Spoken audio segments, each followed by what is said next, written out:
우리를 이 자리로 인도하신 하나님께 모든 영광을 돌립니다. 참 이 자리에 서고 싶었습니다. 서고 싶은 이유는 두 가지인데요. 여러분들 뵙고 싶었고 또 여러분들께 감사의 말씀 전하고 싶었습니다.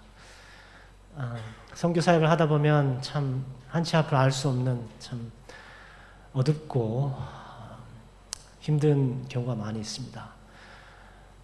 참 그런 가운데 정말 기도의 동력자, 참 저희 선교를 도와주시고 또 후원해 주시는 여러분들이 계시기 때문에 저희들 4년 동안 정말 주님의 은혜 안에서 선교 사역 잘 하고 돌아올 수 있었던 것 같습니다. 다시 한번 담임 목사님과 모든 장로님들 그리고 모든 성도 한 분 한 분들께 감사의 말씀 전합니다.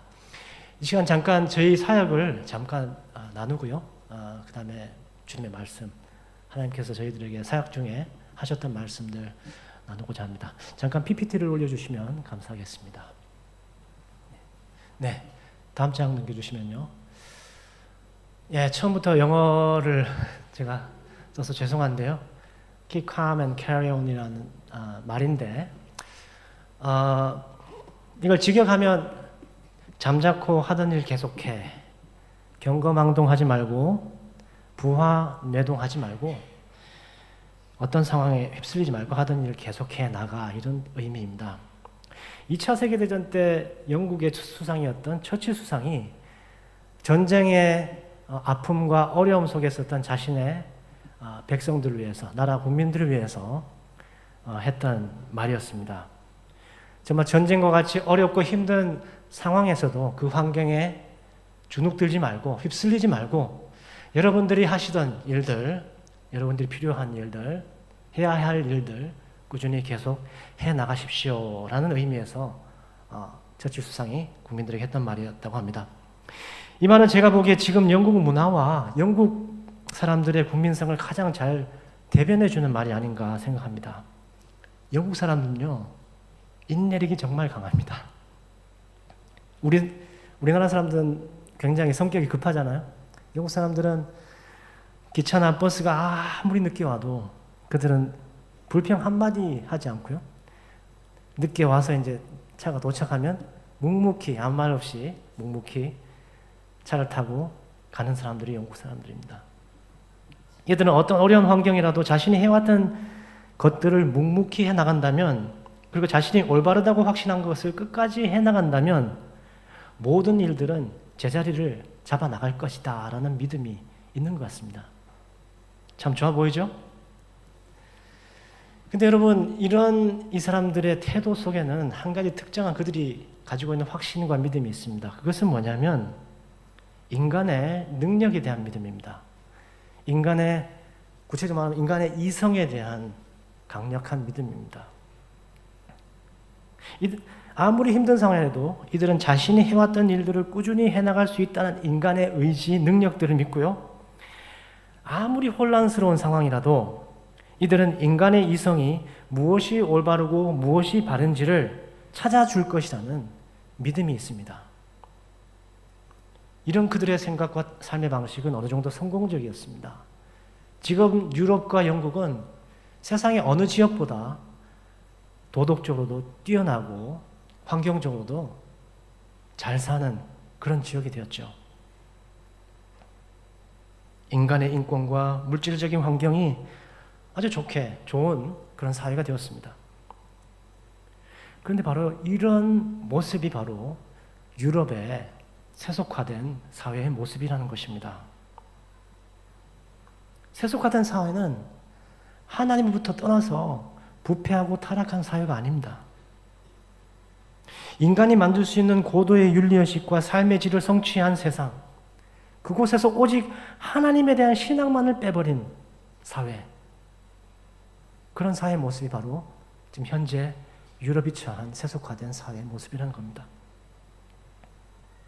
그렇기 때문에 영국과 유럽 사회는 다른 어떤 지역보다 그 성격이 다른 선교지입니다.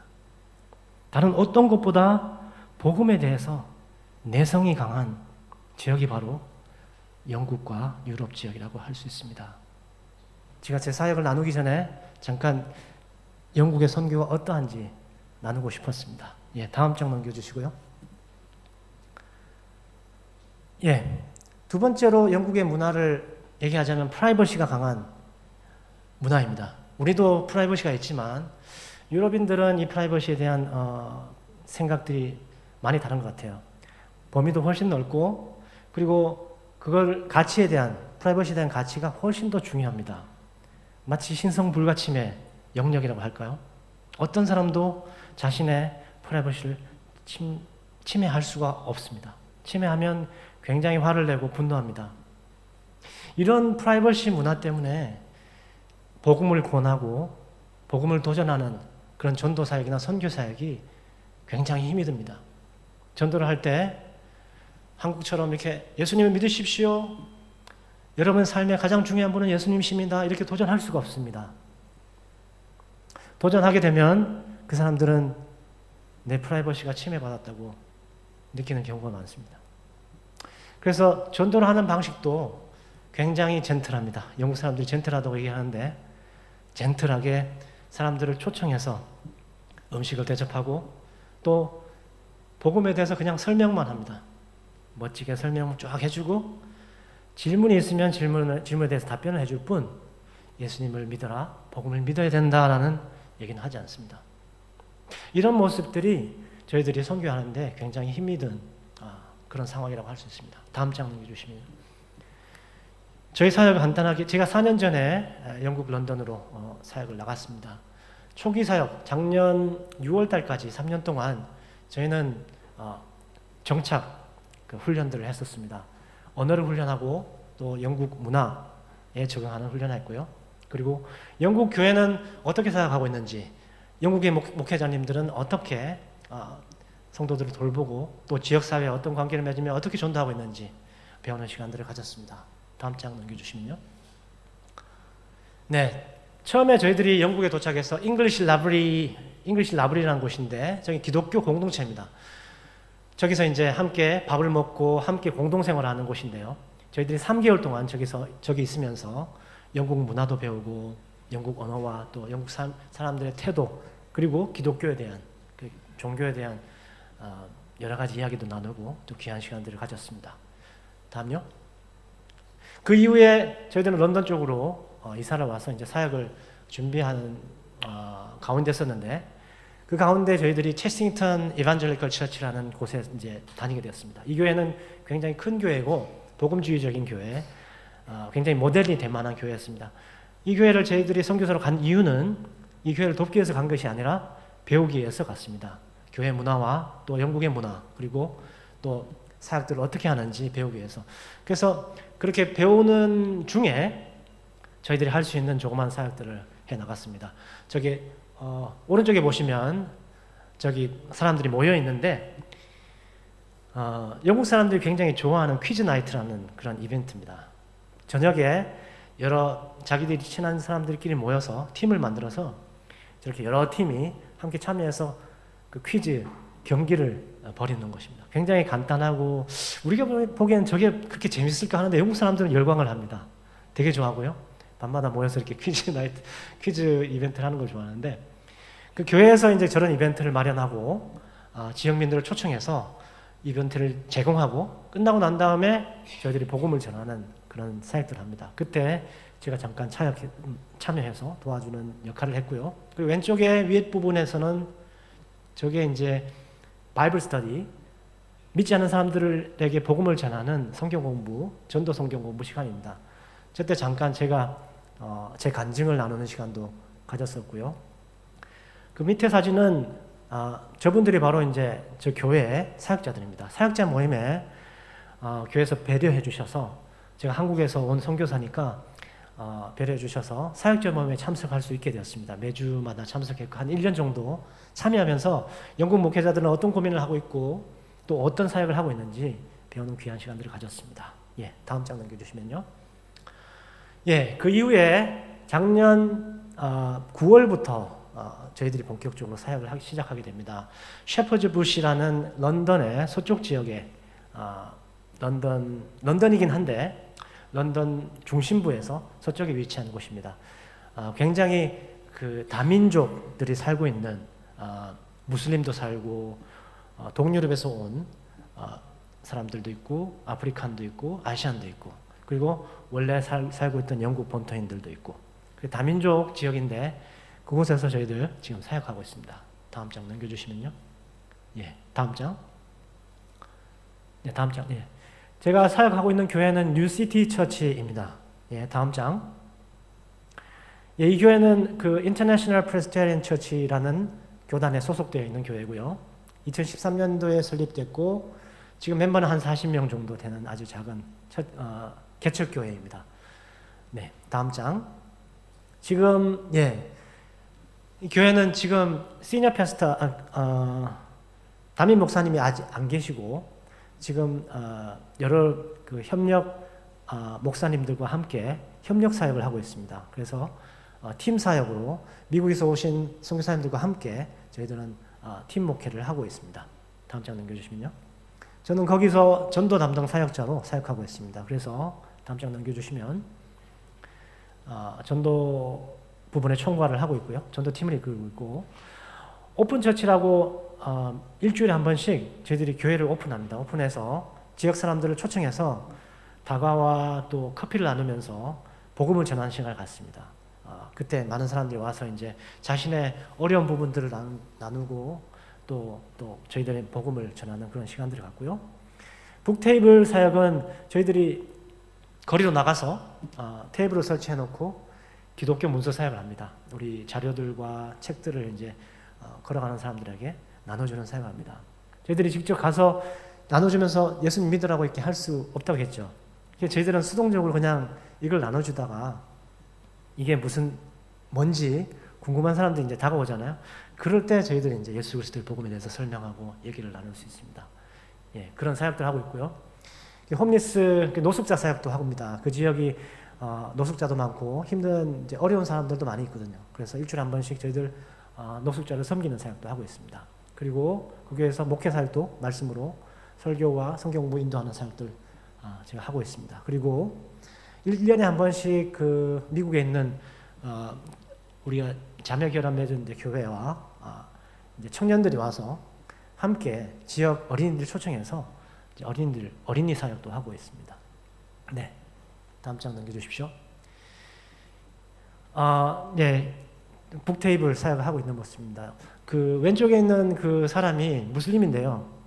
지금 제하고 친구인데 원래 처음에는 이제 저희들 북테이블 이제 해놓고 이렇게 전도할 때마다 와서 예수님은 하나님의 아들이 아니야. 예수님은 선지자야. 인간이야. 그러면서 막 방해했던 사람입니다. 그래서 막 처음에는 많이 힘들고 어려웠는데 제가 이제 그 접근을 달리해서 개인적으로 이 사람의 개인 가정사와 뭐 그런 것들을 이제 물어보면서 점점 친하게 됐어요. 그러면서 좀 더 이렇게 좀 친구 같이 돼서 요즘은 좀 기독교에 대해서 또 무슬림에 대해서 이슬람에 대해서 얘기하는 것에 대해서 훨씬 더 편하고 좀 편해졌습니다. 예. 그래서 계속 이제 복음을 전하고 있는 친구이고요. 다음 장요. 예, 함께 우리 사역하는 북테이블 사역하는 우리 사역자들입니다. 다음 장. 예, 다음. 예, 다음은 아까 얘기했던 오픈 처치, 교회를 오픈해서 지역민들을 초청해서 이제 함께 이야기도 나누고 복음을 전하는 시간들을 갖습니다. 네, 다음. 제가 설교하고 있는 모습이고요. 다음 장.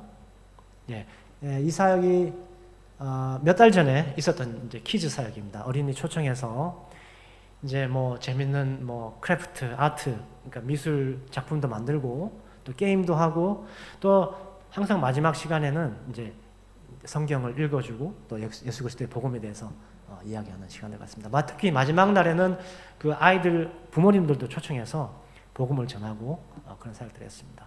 여러분들 그 생각나시면 연결된 이 부모님들과 아이들 지속적으로 우리 교회가 만나서 교회 나올 수 있도록 좀 기도해 주셨으면 감사하겠습니다. 네, 다음. 이거는 작년 크리스마스 날 저희들이 식사 교제하는 시간입니다. 저희 교회는 이런 식사 교제 자주 하거든요. 예배 마치고 난 다음에 저녁에 함께 이제 식사를 합니다.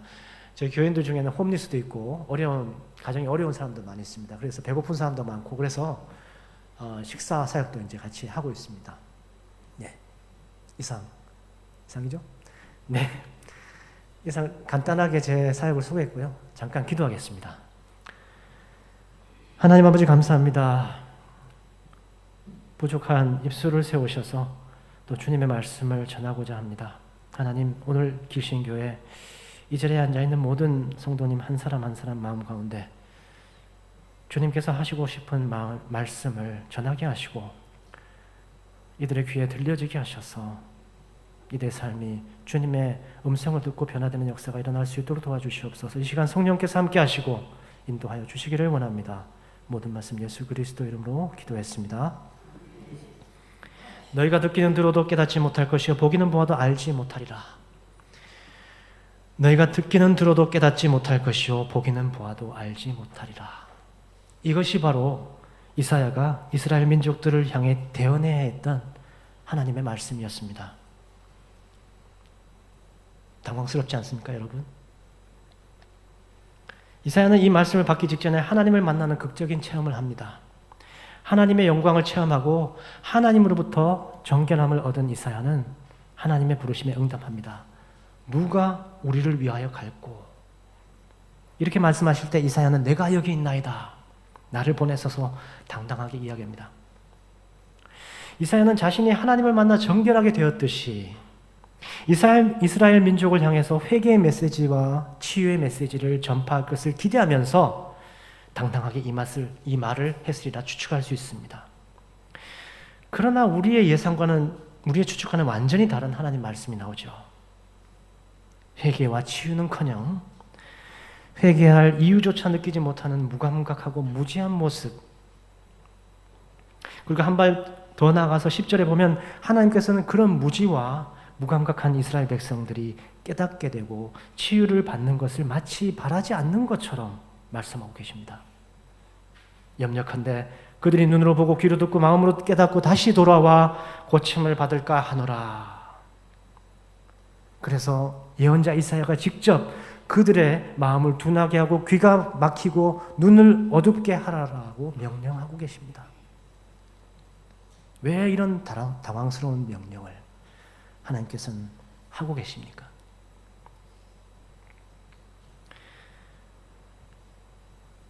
여러분 자신이 하나님 입장에 있다고 생각해 보십시오. 성도 여러분의 백성들이 하나님의 말씀에 따르지 않고 죄를 지으며 헛된 길로 나갈 때 여러분은 그들이 어떻게 되기를 바라십니까? 예언자를 보내서 그들이 죄악된 길에서 되돌아오도록 심판과 회복의 메시지를 전하도록 하시지 않겠습니까? 그러나 과연 이스라엘 백성들에게 회개와 치유의 말씀을 전할 때 그들이 다시금 하나님 앞으로 되돌아왔을까요? 그렇지 않죠. 이것은 이스라엘 백성들의 역사를 살펴보면 잘 알 수 있습니다. 모세 시대 때 이스라엘 백성들은 하나님과 신의 산 언약을 맺었죠. 그 언약에서 하나님께서는 율법을 주셨고 그 율법을 따를 때 축복을 주시고 그렇지 않을 때 심판하실 것이라고 말씀하셨습니다. 그러나 그 이후에 이스라엘 백성들의 이런 율법과 언약을 어떻게 했죠? 거부하는 삶으로 일관했습니다. 이런 이스라엘에게 하나님은 수시로 예언자들을 보내서 그들에게 회개의 메시지를 회개를 바랬지만 그들은 그런 참된 예언자의 말을 듣지 않았습니다. 그들은 실로 참된 예언자의 하나님의 말씀을 듣기는 들었지만 깨닫지 못했고 하나님의 말씀을 보기는 보았지만 알지 못했습니다. 이러한 이스라엘의 완악함과 말씀에 대한 반역이 너무나도 오래되고 지속되었기 때문에 하나님께서는 앞으로 그런 모습이 변하지 않을 것이라고 말씀하시는 겁니다. 그래서 이사야가 전해야 했던 하나님 말씀의 포인트는 이스라엘이 앞으로도 하나님 말씀을 듣지 않을 것이라는 미래의 사실이 있는 것이 아니라 이스라엘 백성들이 지독하게 하나님 말씀을 듣지 않고 있는 그 심각함의 정도에 있습니다.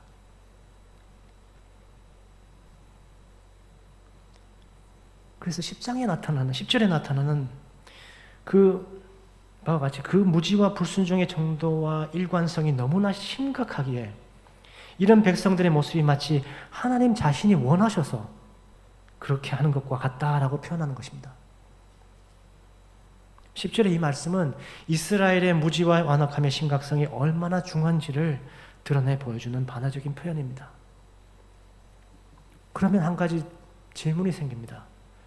아무리 하나님께서 이스라엘에게 말씀하셔도 그것을 깨닫지 못하고 순종하지 않는다면 굳이 이사야를 보내서 그 심각성을 알릴 필요가 있었을까요? 어차피 말씀을 하든 그들의 완악함을 알리든 요지부동일 텐데 그런 요지부동의 모습을 그들에게 다시금 알릴 필요가 있을까? 11절에 이사야가 주여 어느 때까지니까 라는 말은 바로 이런 맥락에서 하나님께 드린 말씀입니다. 주님, 이런 무의미하고 효과가 없는 말씀 선포를 언제까지 해야 합니까? 내가 감당해야 할 이 소명은 과연 가치가 있는 것일까요? 마치 이런 것 같습니다. 제가 선교사로 영국으로 가는데 하나님께서 영국인들에게 영국인들아 너희는 말씀을 들어도 듣지 못하고 말씀을 보아도 깨닫지 못할 거야. 그것이 내가 의도하는 바란다. 라는 말씀을 전해야 한다고 생각해 보십시오. 정말 당황스럽지 않겠습니까? 찬란했던 기독교 왕국이었습니다.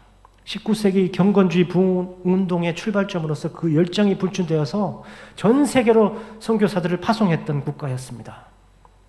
하지만 20세기 들어서 세속화의 물결과 양차 대전과 같은 인류의 대재앙과 과학주의의 발전에 의해서 더 이상 복음에 반응하지 않는 영국이 되었습니다. 복음에 대해서 강력한 내성을 가진 영국. 이런 영국을 보면서 참 오늘 본문과 같은 이스라엘과 닮아 있다고 생각했습니다. 영국인들에게 복음을 전하면 그들은 복음에 대해서 안다고 말합니다. 기독교 신앙의 역사가 100년 남짓된 우리나라보다 그들이 훨씬 더 깊고 긴 세월의 기독교 신앙을 가졌다고 말합니다. 그러나 그들은 언제부턴가 복음을 받아들이지 않고 있습니다. 영국은 과거와는 다르게 선교지가 되어버렸습니다. 그러나 아시아나 아프리카 같이 복음을 처음 접하고 있는 선교지와는 다른 선교지입니다. 아시아나 아프리카는 지금도 수많은 사람들이 주님께 돌아오고 있습니다. 그러나 한번 복음을 접하고 기독교 국가가 된 뒤에 세속화된 영국은 복음에 대해서 반응하지 않습니다. 왜 그런지 아십니까? 그들은 복음을 아주 진지하게 경험한 뒤에 세속화되었기 때문입니다. 어느 지역도 이런 영국과 유럽의 신앙을 경험한 적이 별로 없습니다. 그들은 매우 진지하게 매우 성실하게 복음에 반응했었습니다. 문제는 바로 그런 진중함에서 출발한 신앙이 세속화되었기 때문에 영국에 복음을 전하는 것이 쉽지가 않다는 것입니다. 엄청난 은혜 뒤에 따라오는 회의는 생각보다 심각한 것이었습니다. 그렇기 때문에 영국에 온 선교사로 저는 하나님의 말씀을 선포하기도 전에 이스라엘에 변화하지 않는 완악함에 직면해야 했던 이사야의 심정과 같은 마음을 갖지 않을 수 없었습니다. 선교사로 나가려고 하는데 하나님께서 영국을 선교해라. 하지만 그들은 내 말을 듣지 않을 거야. 말씀하시는 이런 기막힌 상황. 이런 심정이 바로 이사야가 이 본문에 가졌던 심정이 아니었을까 생각합니다.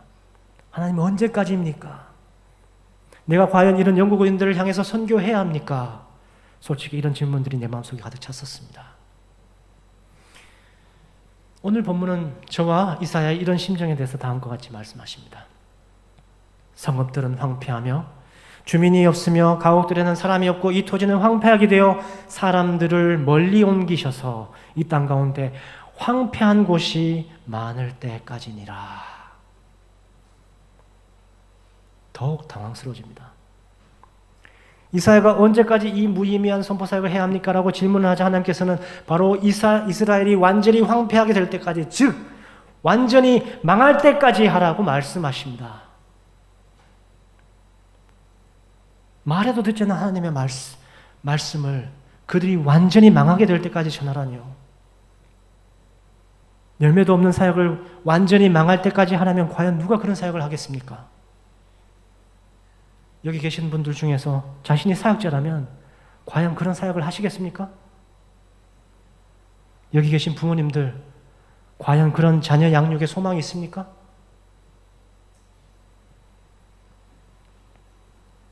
그렇지만 여러분, 여기에는 기독교의 기막힌 역설이 숨겨져 있습니다. 하나님께서는 이스라엘이 완전히 망할 때까지라고만 말씀하시지 않으시고 추가적인 말씀하십니다. 13절입니다. 그 중에 10분의 1이 아직 남아있을지라도 이것도 황폐하게 될 것이나 밤나무와 상수리나무가 배임을 당하여도 그 그루터기는 남아있을 것 같이 거룩한 씨가 이 땅의 그루터기니라 하시더라. 하나님께서는 이스라엘이 그루터기와 같이 거대한 나무가 잘라져 버린 황폐함이 있을지라도 그 황폐함에서 새로운 출발을 하신다고 말씀하시는 것입니다. 찬란했던 신앙의 역사, 문화, 정치, 경제적 번영, 하나님의 영광에 대한 이스라엘의 선민의식과 교만이 황폐해지고 무너지게 되는 이제는 그루터기만 남게 되었을 때 또한 하나님이 아닌 자신의 신념, 자신의 능력, 하나님 중심이 아닌 자기 자신에게 초점이 맞춰져 있는 편의적인 신앙, 이런 것들이 완전히 망하고 황폐하게 되었을 때 하나님께서는 회복을 약속하신다는 말씀입니다. 여러분, 이스라엘이 말씀을 들어도 듣지 못하고 보아도 깨닫지 못한 이유는 무엇이었습니까? 그것은 바로 이스라엘의 교만 때문이었습니다. 그렇다면 그 교만은 무엇입니까? 그것은 한마디로 말하면 하나님 말씀 없이 살아갈 수 있다는 생각과 삶입니다. 하나님 없이 당신의 말씀이 아무것도 할 수 없다, 당신의 말씀이 없이는 아무것도 할 수 없다라는 신앙 고백이 부정되는 것이 바로 교만입니다. 그들은 하나님 말씀 외에 다른 방편으로 살아갈 수 있었습니다.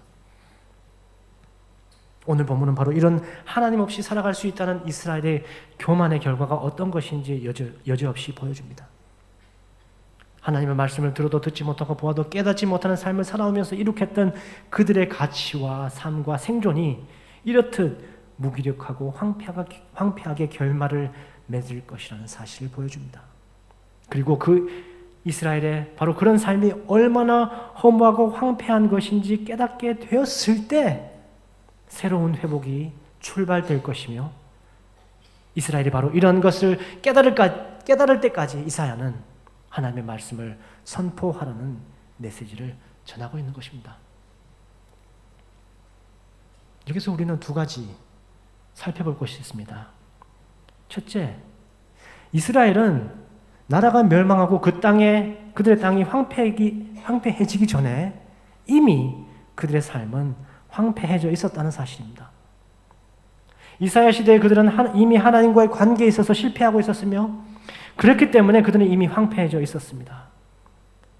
그래서 그 이후에 일어난 민족의 멸망 사건과 유대 땅이 황폐해지는 그 사건은 이런 이사야 시대부터 있었던 그들의 영적 황폐함을 실제로 드러내 보여주는 사건에 불과했습니다. 그들은 영적으로 이미 황폐해져 있었기 때문에 실제적으로, 역사적으로 황폐해져 버린 것입니다. 따라서 이스라엘의 멸망이라는 사건은 그들의 후손이 경험해야 되는 단순한 역사적 사건이 아니라 그들 자신이 이미 경험하고 있는 영적 황폐함을 보여주는 하나의 예시로 받아들여야 했다는 것입니다.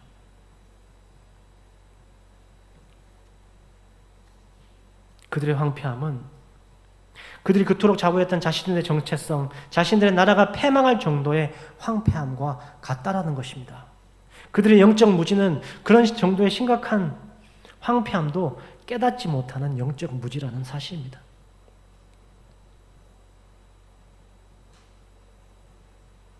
여러분, 우리 자신을 객관적으로 바라본다는 것이 얼마나 어려운지요. 우리는 얼마나 우리 자신들을 제대로 보고 있습니까? 우리는 얼마나 쉽게 우리가 의롭고 선한 사람이라고 생각하기 쉽습니까?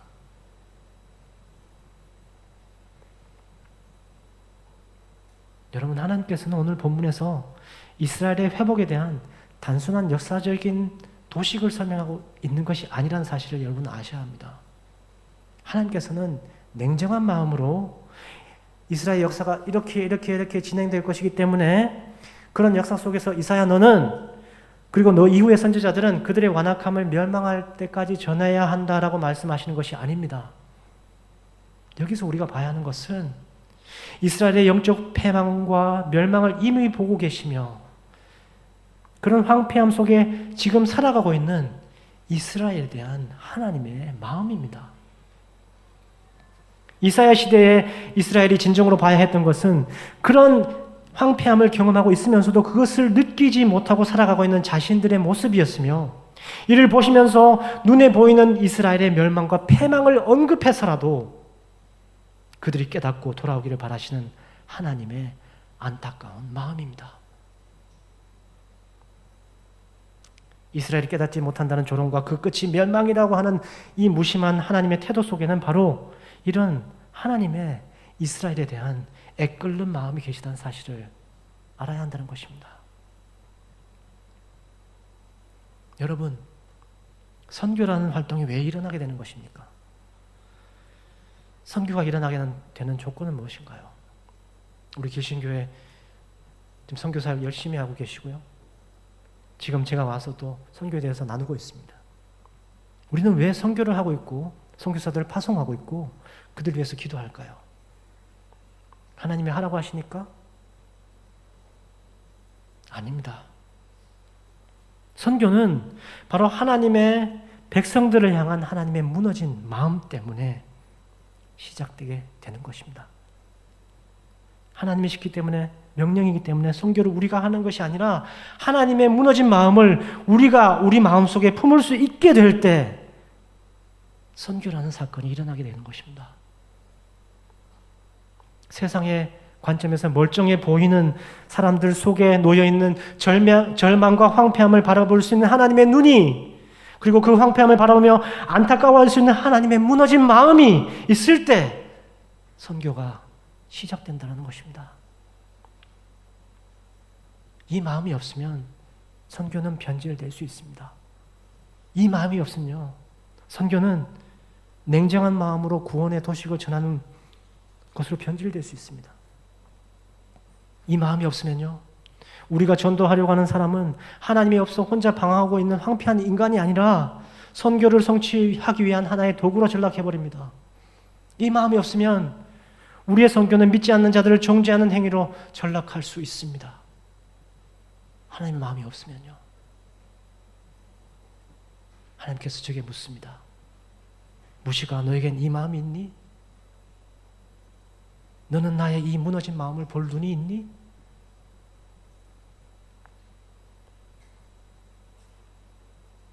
여러분은 어떠신가요? 여러분들 마음에는 하나님의 이 무너진 마음이 있습니까? 여러분들의 이웃들, 교회 나오지 못하고 살고 있는, 잘 살아가고 있는 것처럼 보이고 부자고 남부럽지 않게 살고 있는 사람들 바라보면서 이들 마음속에 있는 황폐한 모습을 하는것 같이 무너진 마음으로 바라볼 수 있는 마음들이 여러분들 마음속에 자리 잡고 있습니까?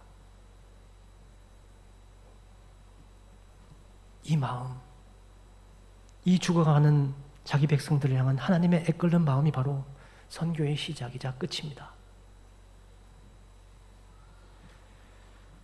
둘째로 자신의 죄됨과 황폐함을 깨닫는 것 자체가 매우 중요하다는 사실입니다. 왜 그렇습니까? 그것은 바로 자신의 죄됨과 황폐함을 깨닫는 자리가 바로 회복의 자리이기 때문입니다. 이것이 바로 거룩한 씨가 이 땅에 그루터기라는 말씀의 의미입니다. 거대하고 풍성한 열매를 맺는 나무가 완전히 베어져서 그루터기만 남은 모습은 겉만 번지르 했던 신앙의 껍데기가 벗겨져서 자신의 신앙의 실체가 드러난 상태를 말합니다. 자신은 신앙생활을 잘하고 있다고 생각했는데 그렇지 않은 자신의 모습을 보며 깨닫게 되는 자리가 바로 그루터기의 자리인 것입니다. 듣기는 들어도 깨닫지 못하고 보기는 보아도 알지 못하는 자신을 발견하는 자리가 바로 그루터기의 자리입니다. 자신이 내세울 것, 의로움들이 모두 부정되고 황폐해져 버린 자리, 그 자리가 바로 그루터기의 자리인 것입니다. 여러분, 신앙생활 하는 데 있어서 가장 무서운 것이 무엇인지 아십니까? 그것은 바로 영적인 불감증입니다.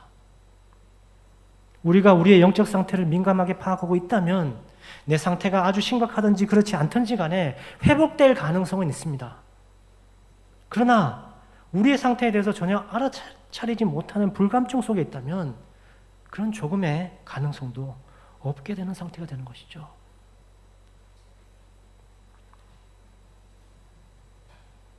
신앙에 있어서 이 영적인 불감증이 정말 위험합니다. 왜냐하면 이 영적인 불감증이 바로 교만한 생활과 직결되기 때문입니다.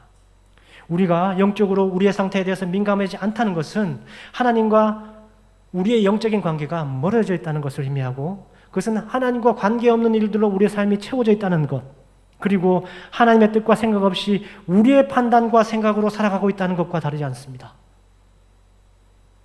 심지어 우리의 생각과 판단으로 하나님을 섬길 수도 있습니다. 영적인 무지 속에서 말입니다. 여러분, 오늘 본문에서 말해주고 있는 이스라엘 백성들이 완전히 하나님을 잊고 딴 생활을 했다고 생각하십니까? 그렇지 않습니다. 이사야 시대에도 과거와 마찬가지로 주님께 예배를 드렸습니다. 그들은 정성껏 숫양의 번제를 드렸고 살찐 짐승의 기름과 수송아지와 어린 양, 순염소의 피를 주님께 바치며 주님께 충성을 다했습니다. 오늘 본문 앞쪽에 이사야 1장 11절에서 주님은 이 때문에 내 배가 부를 지경이다 라고 말씀하십니다. 그들은 실제로 율법에 정한 바 주님을 섬겼습니다. 그러나 하나님은 이들의 신앙이 무익하다, 기뻐하지 않는다, 헛되고 가증스럽다고 하십니다. 왜 그랬습니까? 이들의 신앙은 하나님의 마음을 보지 않는 신앙, 그의 뜻을 고려하지 않는 신앙, 그래서 자기 자신의 생각대로 하는 신앙생활을 했기 때문입니다. 영적인 무감각 속에서도 우리는 잘 할 수 있습니다.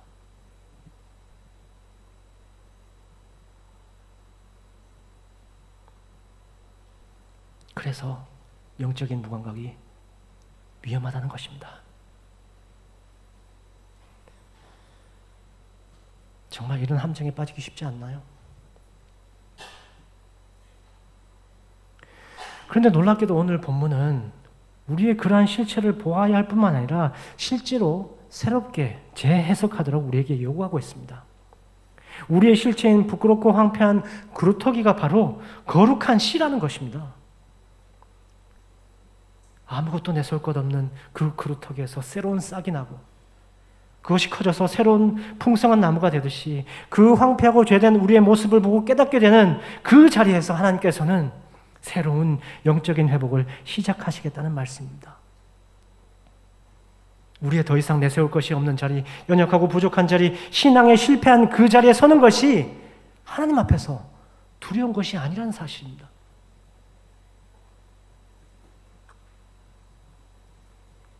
우리가 오늘 본문을 보면서 해야 할 것은 나 자신은 하나님의 말씀을 잘 듣고 잘 보며 잘 깨닫고 잘 살기 때문에 이 본문이 나와는 상관이 없다라고 여기는 것이 아니라 내 삶의 어떤 부분에서는 하나님의 말씀을 듣기는 들어도 듣지 않으려고 하고 있고 보기는 보아도 깨닫지 못하고 있는 그 그루터기를 발견하는 것에 있습니다.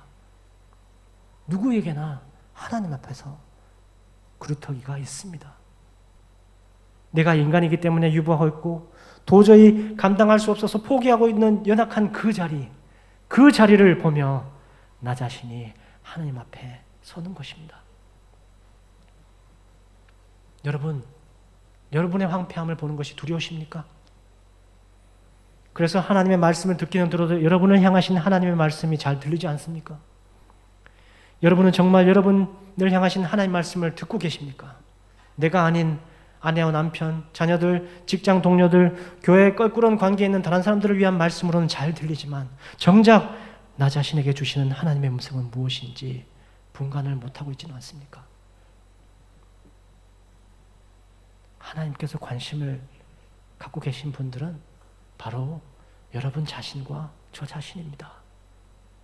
구체적으로 말하면 교회는 나오고 있지만 하나님의 일은 열심히 한다고 하지만 본질적인 부분에서는 하나님께 순종하지 않으려고 하고 있는 혹은 않고 있는 그리고 무의식적으로는 하나님이 없이 살아갈 수 있다는 전제를 갖고 살아가는, 그래서 하나님이 없이 발버둥 치고 하나님 없이 힘겹게 살아가고 있는 우리들의 모습입니다. 그 자리에 하나님의 말씀이 있습니다. 하나님이 그 자리에 계십니다. 그렇게 우리는 하나님의 말씀을 듣기 위해서는 그 자리, 그 그루터기의 자리로 들어가야 하는 것입니다. 여러분에게 있어서 신앙에 실패하고 있는 자리가 어디인가요? 여러분은 그 자리로 나가고 있습니까? 모른 척 회피하고 계신가요? 아니면 실제적으로 무감각해 있습니까? 하나님은 여러분을 바라보실 때 어떤 모습을 보고 계실까요? 여러분들이 잘하고 있는 모습들을 보고 계실까요? 아니면 여러분들이 불편해하고 힘들어하고 연약해져 있는 그 모습들을 보고 계실까요? 그리고 그 여러분들의 모습을 바라보시면서 하나님은 어떤 마음을 갖고 계실까요?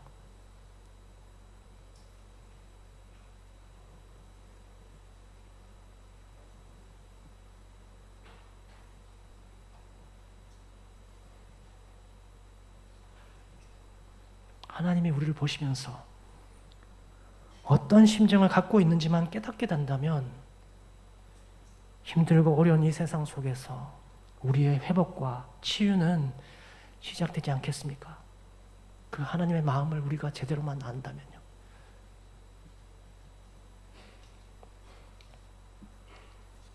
저는 선교를 하면서 오늘 본문의 이스라엘을 영국과 같다고만 생각했습니다.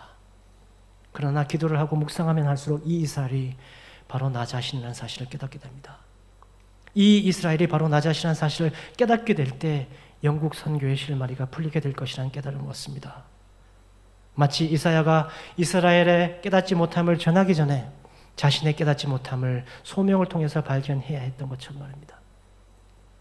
주여 언제까지니까? 라고 나는 하나님께 질문을 던졌지만 하나님께서는 너가 너 자신의 황폐함을 깨닫고 나 없이는 아무것도 할 수 없는 존재임을 깨닫게 될 때라고 말씀하십니다. 저는 선교가 하나님의 일이라고, 하나님의 일이라는 사실을 믿었지만 그것을 이루기 위해서 내가 할 수 있는 많은 일이 있다고 생각했습니다. 그래서 선교 전략도 세우고 그 나라에 맞는 복음과 말씀에 대해서 내가 잘 배우고 준비해야 된다고 생각했습니다. 물론 그것도 필요합니다. 하지만 선교를 하면 할수록 내가 할 수 있는 것이 아무것도 없음을 깨달았습니다. 저는 저 자신도 구원하지 못하는 죄인임을 깨달았습니다. 저 자신도 구원하지 못하는 죄인이 영국인을 구원하겠다고 내 힘으로 발버둥 치는 저의 모습을 보게 되었습니다. 그리고 이런 저를 긍휼히 여기시며 십자가에 못 박혀 계시는 주님을 보게 되었습니다. 선교란 바로 내가 얼마나 황폐한 죄인인지를 보며 그것을 담당하고 용서하고 계시는 그리스도의 엄청난 은혜가 어떠한지 다른 사람들에게 그저 보여주는 것일 뿐이었습니다. 그렇기 때문에 선교란 사람이 하는 것이 아니라 처음부터 끝까지 하나님께서 하신 일인 것입니다.